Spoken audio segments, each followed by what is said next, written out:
Hello guys, today I'm here to show you the changes that have been made in Easy Mullions Generator. This version is version 1.3.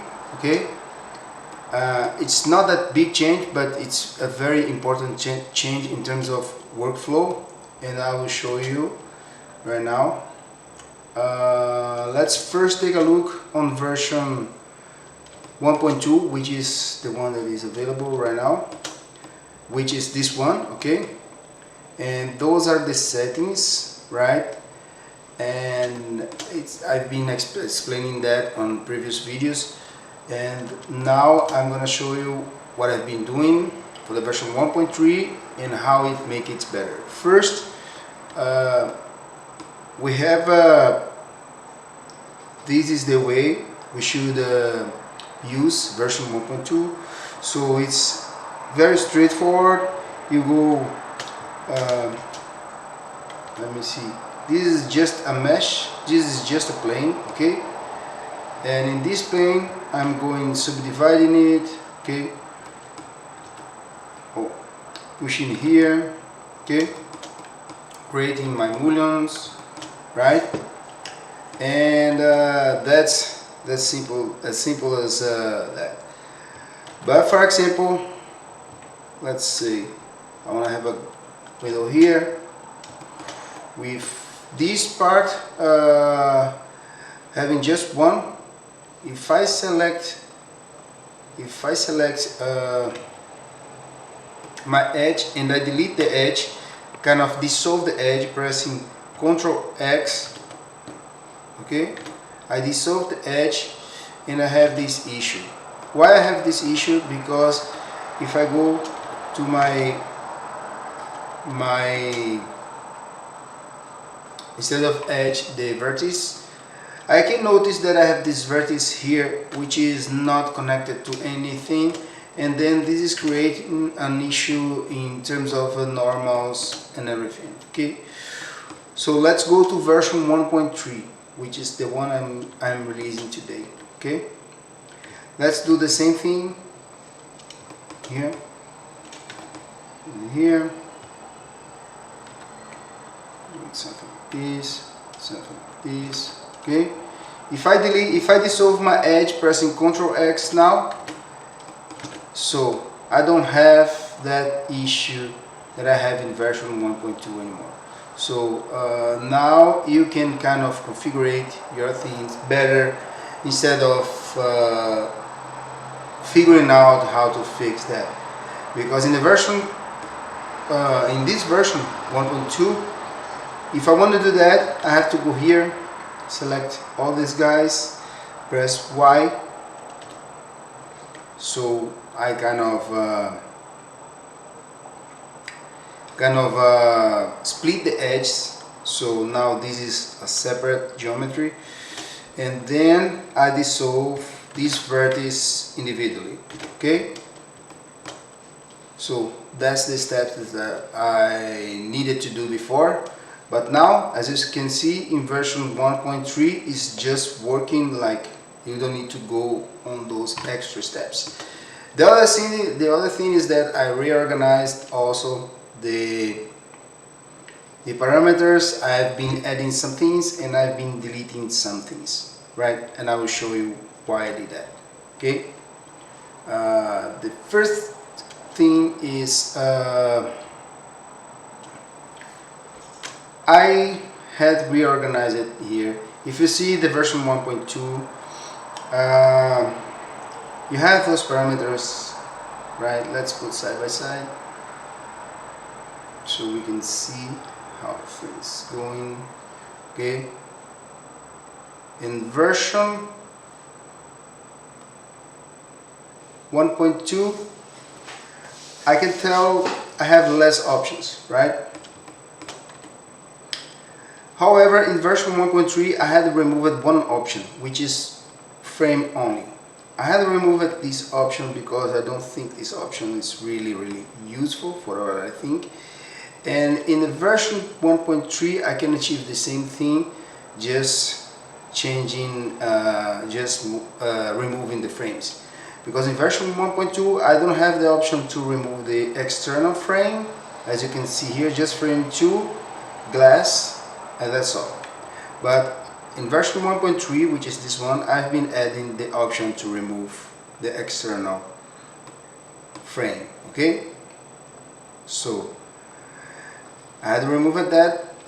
I had that option, and I had the option to remove frame 2. Okay, and I just leave the glass as my glass is, so and I can remove the glass as well. Okay, and yeah, that's the thing that we have now. Okay, now we have frame 1 mode. What is that?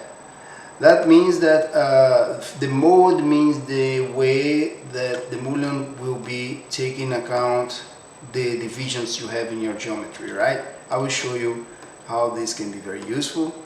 If you, for example, change the frame mode, you see what happened here? Because right now there is no way of removing the external frame, and I've been adding that option here, as you can see in version 3. Okay, frame 1, frame 2. But still, okay, if I want to remove just the external frames from the internal parts of the Mullion, I can't do that here, but I can change the mode. So the mode significantly remove the external frame 1 from the interior of the Mullion. And the same thing happened from frame 2. Okay, frame 2, if I change the frame mode, it's gonna remove the frame from the Mullion itself, and it's gonna be just that square. Okay, so why this is important? Because this gives you more possibilities of play around with your frame and creating different setups and things like that. Okay, now you can go here and change anything, for example here. Okay, and you have these kind of mullions going on, right? You see how it goes. You see, you have this guy pretty well set up. If you change the mode and put the frame mode 1, so you have just the external frames, okay, cutting as the divisions, and if you want a frame mode 2 as well, so you have both. Okay, and you also have, I've changed the name frames from which was a bit of redundant or weird, a frame out, and now it's frame extrude. Okay, and this is the offset. Okay, I think that makes more sense. Okay, and the same follow here, extrude, offset, thickness. Okay, the same way we had it before, right? And I have my glass. Now I have the option to extrude the glass as well, right? So we didn't have that option here before. And now one thing that I figured out that is, it can be tricky if you are doing a building, and I've been using this for production, is like sometimes you have windows too close from each other, but you still want to add interiors, and then the interiors keep overlapping, overlapping each other. And if you try to use interiors cut off, as we used to do here in version 2, sometimes the Boolean operator just doesn't work as expected. So we have to have the option to scale it just in case. Okay, so in this case, let's just grab this guy here, remove it just to show you. Okay. Okay.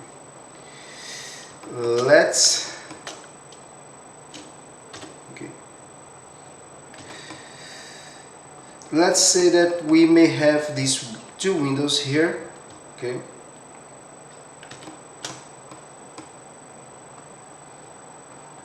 try to mimic the version of 2.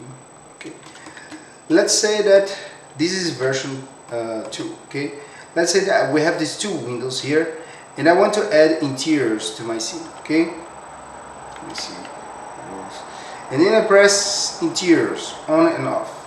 Okay, now my interiors goes just like this.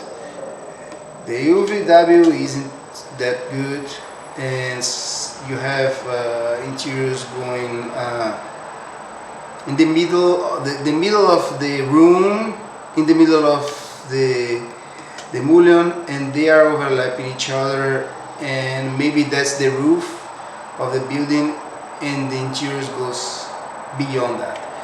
You try to, of course, now it's gonna work. If you try to put it, the interiors on and off here, it will work. Okay, however, if you have a bunch of windows going here in this direction, that direction, it's not gonna happen. Okay, so in this case, I've been adding the option of scale them on a z-axis. Let me show you. So now they were moved from here to the bottom, and I've pressed interiors on and off. You can see that my interiors are now much better,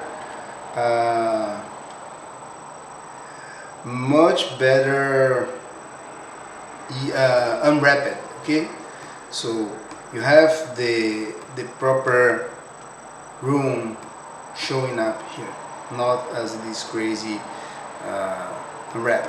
Okay, but the thing is, if I have a roof here, I can always go here and scale them down. Okay, so they don't go through the roof. Okay, and I don't have this option here. So basically those were the changes, and I think those are small changes, but I need to explain that and the reason why I did them, and why this version will be so useful in terms of improving the workflow compared with the previous version, because those small changes sometimes means big changes and mean that very important things that you just realize while you really using that on your project, on your production, and you face a different situations that you need those tools to be there for you. Okay, of course, if you know a bit of geometry nodes, you can go inside the geometry nodes and change it, but that's not the point. The point is to have these easy changes here. So that's it. That's the version of Easy Mullions Generator version 1.3, and I hope you guys like it. And if you like my products, just go on the link below, and I have more generators, and I'm always working to update them, and are more to come. And if you like Easy Mullions Generators, you have the link below as well. And if you have it already, be happy, because I will be releasing this version today for you. Okay, see you guys soon. Bye bye.